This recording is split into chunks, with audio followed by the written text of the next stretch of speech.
চলো আজকের দিনটা তোমাদের সঙ্গে হাসি হাসি মুখ নিয়ে রান্নাঘর থেকেই শুরু করলাম। আমরা যেহেতু গৃহবধূ আর আমাদের দিনটা তো রান্নাঘর থেকেই শুরু হবে, আর হাতাখুন্তি নিয়ে কিন্তু যুদ্ধে লেগে পড়েছি।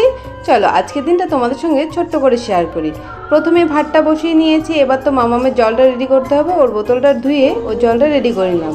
আর এদিকে আমি একটু গীতা পড়তে বসেছিলাম, আর ওইদিকে দেখো মাম্মাম তো আমার গীতার আওয়াজ শুনে চলে এসছে আর হাই উঠছে এখনও, মানে ঘুম থেকে উঠেই কোনো রকমে মা কোথায় কি করছে দেখতে যাব। আর দেখো এসে কিন্তু আমার সঙ্গে সুন্দর করে বসে বসে আমি যে গীতাটা পড়ছিলাম ও কিন্তু হাত দিয়ে দেখছিল, আর এখন আমাকে বলছে ও নাকি গীতাটাকে জড়িয়ে ধরে আদর করবে। আর এখন যে আমি হরে কৃষ্ণ বলেছি দেখো হাততালি দিয়ে কিন্তু নিতাই গৌর বলে ফেলেছে। এবার আমি যে গীতাটা রাখতে গেছি এইদিকে তো ও মেয়ে লিপস্টিক নিয়ে লিপস্টিক লাগাচ্ছে, আমি তো দেখিনি। আর মেয়ে মানে তো স্বাস্থ্য ভালোবাসবে, এটাই স্বাভাবিক বলো। আর ওইদিকে দেখো ওকে ফ্রেশ করিয়ে ওর জন্য একটা গোলাউটি বানিয়েছি, এখানে একটু ঘি দিয়ে দিচ্ছি। আর ও ঘি খেতে এত ভালোবাসে, মানে যেহেতু ঘিটা ফ্রিজে থাকে জমে থাকে, সেটা তো মনে হয় চকলেটের মতন করে খেয়ে নেয়, ভীষণ পছন্দ করে। আর এদিকে দেখো মামামা খাচ্ছে আর আমাকে কিন্তু খাইয়ে দিয়েছে। আর দেখেছো কীরকম দুষ্টু, জিভ ভেঙিয়ে দিয়েছে তোমাদেরকে। আমি যখন ডিম আর আলুটা রান্না করতে আসি আমার কিন্তু ছোটোবেলার কথা মনে পড়ে। মা যখন আগে ডিম আলু সেদ্ধ করতো তখন তো আমাদের দুজনকে ডিম আর আলুটা ছুলতে দিত। আলু ছোলার থেকে তখন এই ডিম ছোলার আগ্রহটাই বেশি ছিল, মানে যে কটা ডিম সেদ্ধ হতো ভাগাভাগি করে দুজনে যেন সমান ভাগ পড়ে এরকম একটা ব্যাপার ছিল, কেউ যেন বেশি ছুলতে না পারে।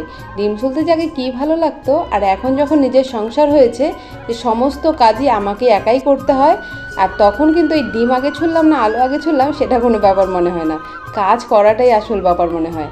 আর এদিকে দেখো আজকে আমি রান্না করবো ডিম আর আলু সকালের জন্য। আর ডিমগুলো ভেজে তুলে নিয়েছি। আমি না ডিমগুলোকে খুব বেশি ভাজি না, তাহলে কিন্তু ডিমটা খেতে ভালো হয় না। আর এদিকে দেখো ফোড়নে কিন্তু আমি শুকনো লঙ্কা পেঁয়াজ দিয়েছি, আর এখানে সেদ্ধ আলুটাকে ভেঙে দিয়ে দিয়েছি তেলের সঙ্গে যাতে ভাজা হয়ে যায়। আর এবার লবণ হলুদ একটু লঙ্কার গুঁড়ো দিয়ে ভালোভাবে ভেজে মশলাটা দিয়ে নিব। আর যেদিন আমার ফাঁকিবাজি রান্না করতে ইচ্ছা হয় সেদিনই কিন্তু আমি এভাবে রান্না করি, তোমরা চাইলে করতে পারো। কারণ এই রোজ দিন সকাল সকাল ঘুম থেকে উঠেই সমস্ত কাজ সেরে রান্না করাটা কিন্তু আমাদের একটু বিরক্তি লেগে যায়। আর এদিকে দেখো আদা জিরে পেঁয়াজ রসুন সমস্ত কিছু একসঙ্গে মশলা করে দিয়ে দিয়েছি। আর যেহেতু ওদিকে মশলাটা বসিয়েছি একটু কষতে তো সময় লাগবে, ভাবলাম বসে থাকবো কেন, বাচ্চা নিয়ে সংসার, যেটুকুনি টাইম নষ্ট হবে ওটাই নষ্ট হয়ে যায়। এদিকে ভাবলাম যে খাটটা অনেক দিন ধরে মোছা হয় না, মুছে দিই। আর এদিকে মেয়ের কাণ্ড দেখেছো, কিছুতেই আমাকে মুছতে দেবে না, ও কাজ করবে।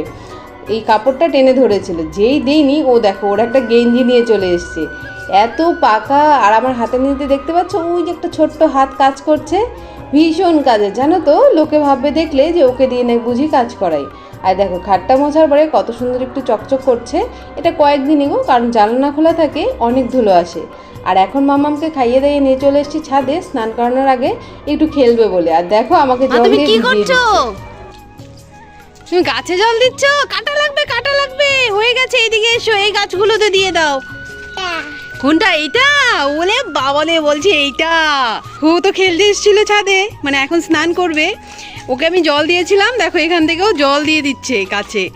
ওই যে দেখো এদিকে গামলা নিয়ে দৌড় দিচ্ছে। কোথায় যাবে এখন? স্নানে? একটু পরে স্নান করো, এখনই? ওলে বাবালে দেখো দেখো মেয়ের কাণ্ড। জল নেই? এবার কি হবে? এ মা জল পড়ছে না, অল্প অল্প পড়ছে, এবার কি হবে? কি ওটা খুলে দেবো আমি? তুমি অনেক জল দিয়েছো, পুরো ভিজিয়ে দিয়েছে আমাকে। তুমি স্নান করো। মেয়ের সঙ্গে খেলতে এসে আমার অবস্থা। আর এই যে দেখো মেয়ে স্নান করছে, দুদিন ধরে প্রচন্ড গরম আর এত রোদ। ওকে এখন স্নান করিয়ে ঘরে নিয়ে যাবো, ঘুম পাড়িয়ে দেবো।